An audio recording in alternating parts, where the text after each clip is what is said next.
ధర్మారెడ్డి గారికి ఒక విషయం నేను తెలియజేయాలని ఈ సమావేశం ఏర్పాటు చేయడం జరిగింది. 1000 గోవులలో దూడ తన తల్లి దగ్గరికి నేరుగా వెళ్ళుద్ది. అంటే దూడకి తన తల్లి ఏ విధంగా తెలుసో అదేవిధంగా ధర్మం ధర్మంలో చేరుతుంది, పాపం పాపంలో చేరుతుంది.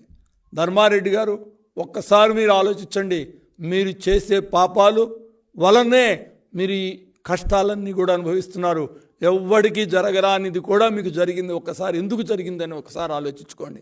ఈ 5 ఏళ్లలో మీరు చేసిన పనుల గురించి ఒకసారి ఆలోచించుకోండి. దేవుడి దగ్గర ఉంటూ పవిత్రమైన స్థానంలో ఉంటూ మీరు చేయాల్సిన పనులేంటి, మీరు చేస్తున్న పనులేంటి ఒక్కసారి మీరు ఆలోచించండి. సునీతారెడ్డి గారిని మీరు కేంద్ర హోంశాఖ సహాయ కార్యదర్శిని మీరు కల్పించారా లేదా? జగన్ కేసులో అవినాష్ రెడ్డిని బయటికి తీసుకురావడం కోసం మీరు ఈ ప్రయత్నం చేశారా లేదా? అది సునీతారెడ్డి గారు సిబిఐ వాంగ్మూలంలోనే ఇచ్చిన మాట వాస్తవమా కాదా ఒక్కసారి మీరు చెప్పండి. అదేవిధంగా మిమ్మల్ని ఇంకో విషయం కూడా అడుగుతున్నా. హైకోర్టులో న్యాయమూర్తులు పెళ్లికి వెళ్ళి వాళ్ళకి 2 కోట్ల రూపాయలు వాచి ఇచ్చిన మాట వాస్తవమా కాదా? చూపితే ఆ జడ్జి గారు కోప్పడి మీకు వెనక్కి పంపించిన మాట వాస్తవమా కాదా?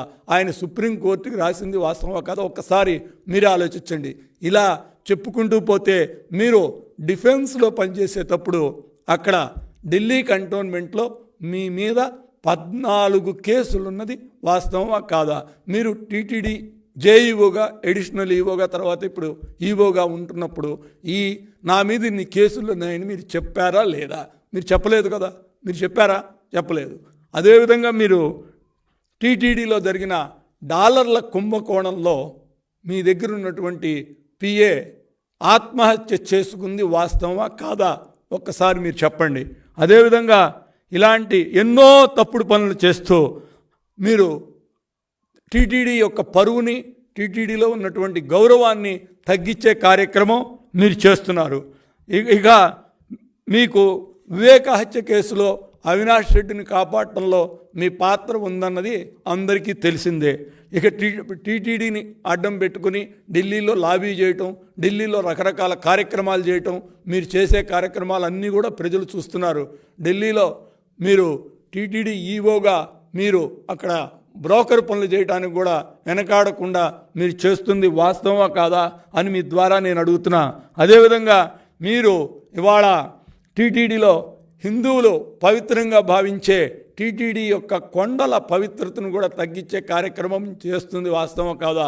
టీటీడీలో ఇవాళ ఇంకోటి కూడా మీ ద్వారా చెప్తున్నాను. ఈ 5 ఏళ్లలో మీరు, అదేవిధంగా సుబ్బారెడ్డి గారు, ఇప్పుడున్నటువంటి కరుణాకర్ రెడ్డి గారు, ఈ ముగ్గురు కూడా టీటీడీని సర్వనాశనం చేశారా లేదా అని మీ ద్వారా అడుగుతున్నా. వీటిలో ఏదన్నా అవాస్తవాలు ఉంటే మీరు చెప్పండి. ఇప్పుడు దాకా మీకు చాలాసార్లు మిమ్మల్ని అడిగాం, మీరు కానీ ఎప్పుడూ కూడా మీరు ఈ విషయాల గురించి బయటకు రారు, ఏమన్నా మాట్లాడరు. ఏంటంటే మేము తప్పు చేసాము లేదా అని చెప్పే ధైర్యం కూడా మీకు లేదని మీ ద్వారా నేను తెలియజేసుకుంటున్నాను. అదేవిధంగా ఇంకా రమణ దీక్షితులు గారి విషయానికి వస్తే, ఆ రోజున రమణ దీక్షితులు గారు 2018లో చంద్రబాబు గారి దగ్గర ఇంట్లో మంచం కింద పింక్ డైమండ్ ఉందని చెప్పారు. ఆయన మీద ఆ మాట అవాస్తవని, అబద్ధమని చంద్రబాబు గారికి తెలుసు, చెప్పినటువంటి రమణ దీక్షితులు గారికి తెలుసు. జగనో లేకపోతే ఇతరులో ఆ రోజున ఆయన ప్రలోభ పెట్టి చెప్పమంటే దేవుడి దగ్గర ఉండేటువంటి వ్యక్తి ఏ విధంగా మాట్లాడటం ఎంతో బాధేసింది. ఆయన తెలిసి కూడా ఎందుకు ఈ విధంగా మాట్లాడాడు అని మేమందరం కూడా ఎంతో బాధపడ్డాం. కానీ ఇవాళ ఆ రోజున ఉన్నటువంటి చంద్రబాబు నాయుడు గారు ఈయన మీద ఎటువంటి పోలీస్ కేసు పెట్టలా. ముఖ్యమంత్రిని పర్సనల్గా కామెంట్ చేసినా కూడా ఆయన వదిలేశారు పెద్ద మనసుతో.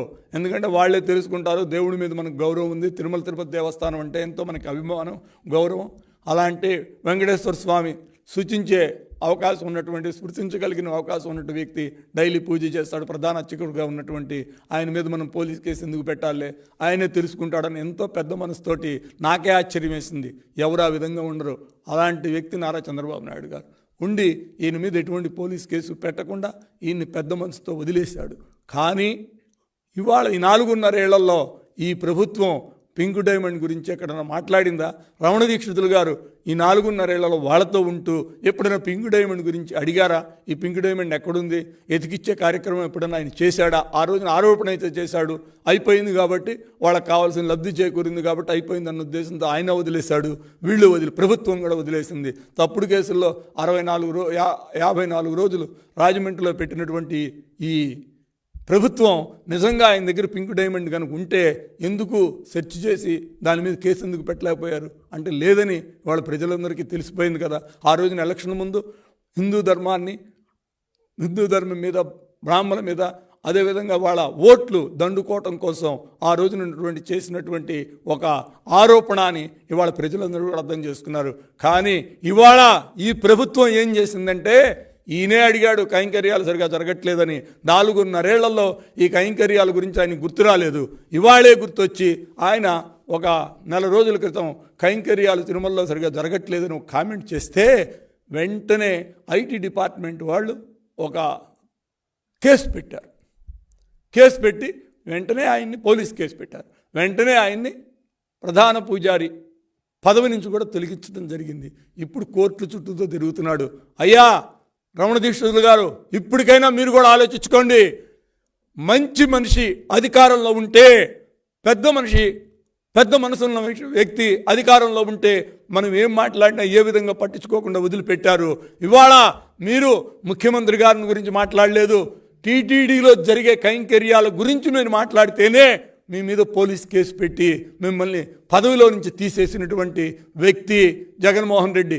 ఇప్పటికైనా మీరు బయటకు వచ్చి ఆ రోజున జగన్మోహన్ రెడ్డి నాతోటి ఈ విధంగా చెప్పించాడు అని చెప్పగలిగిన ధైర్యం మీకుందా? నిజాన్ని బయట పెట్టండి. ఎవరు మీతో ఆ రోజున మాట్లాడిచ్చారు, ఎందుకు మాట్లాడిచ్చారు అనేది మీరు ఇవాళ నిర్భయంగా బయటకు వచ్చి చెప్పాల్సిన బాధ్యత మీకుంది. మీరు చెప్పగలరా అని మీ ద్వారా నేను అడుగుతున్నా. అప్పుడు మీరు బయటకు వచ్చి దానిలో వాస్తవాలు అవాస్తవాలు ప్రజలకు తెలియజేస్తే ప్రజలు మిమ్మల్ని నమ్ముతారు. అంతేగాని ఈ విధంగా తప్పుడు ప్రచారాలు చేసి పబ్బం గడుపుకున్న వాళ్ళతోటి మీరున్నందుకే మీకు ఈ విధమైనటువంటి బాధలు కూడా మీకు వచ్చాయని మీ ద్వారా నేను తెలియజేసుకున్నా. ఇప్పటికి కూడా రమణ దీక్షితులు గారికి నేను ప్రత్యేకంగా ఒక విజ్ఞప్తి చేస్తున్నా.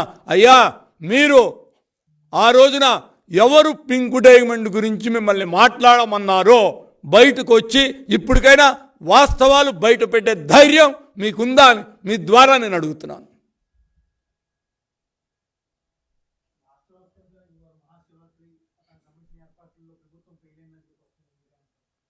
100% అండి. ఎందుకంటే ఈ ప్రభుత్వానికి హిందూ మతం మీద ఎక్కడా ఒక గౌరవం లేదు. ఎందుకంటే ఎక్కడ టెంపుల్స్ దగ్గర ఏర్పాట్లు సరిగ్గా చేయరు. శివరాత్రి రోజున శ్రీశైలంలో మనం చూసాం, అమ్మవారి ప్రసాదంలోనే భూమికలు వచ్చే పరిస్థితుల్లో ఈ ప్రభుత్వం ఉంటే ఈ ప్రభుత్వానికి హిందూ మతం మీద, దేవాలయాల మీద శ్రద్ధ ఉంటుందని ఏ విధంగా మనం భావిస్తామండి? 100% ఇట్ ఈజ్ ఎ ఫెయిల్యూర్. అదేవిధంగా నీకు దసరా రోజున అమ్మవారి గుడి దగ్గర ఫెయిల్ అయింది భద్రతా ఏర్పాట్లు. ఎందుకంటే గుళ్ళోకి ముఖ్యమంత్రి గారు పోతుంటే భక్తులే అరిచారు, అయ్యా మాకు దర్శనం కావాలి, అయ్యా మాకు దర్శనం కావాలని చెప్పి అడిగిన పరిస్థితి ఉంది. ఆ రోజున దసరాది మనం చూసాం. అదేవిధంగా ఇవాళ మహాశివరాత్రి రోజు కూడా ఈ గవర్నమెంట్ టోటల్ ఫెయిల్యూర్ అని నేను భావిస్తున్నాను.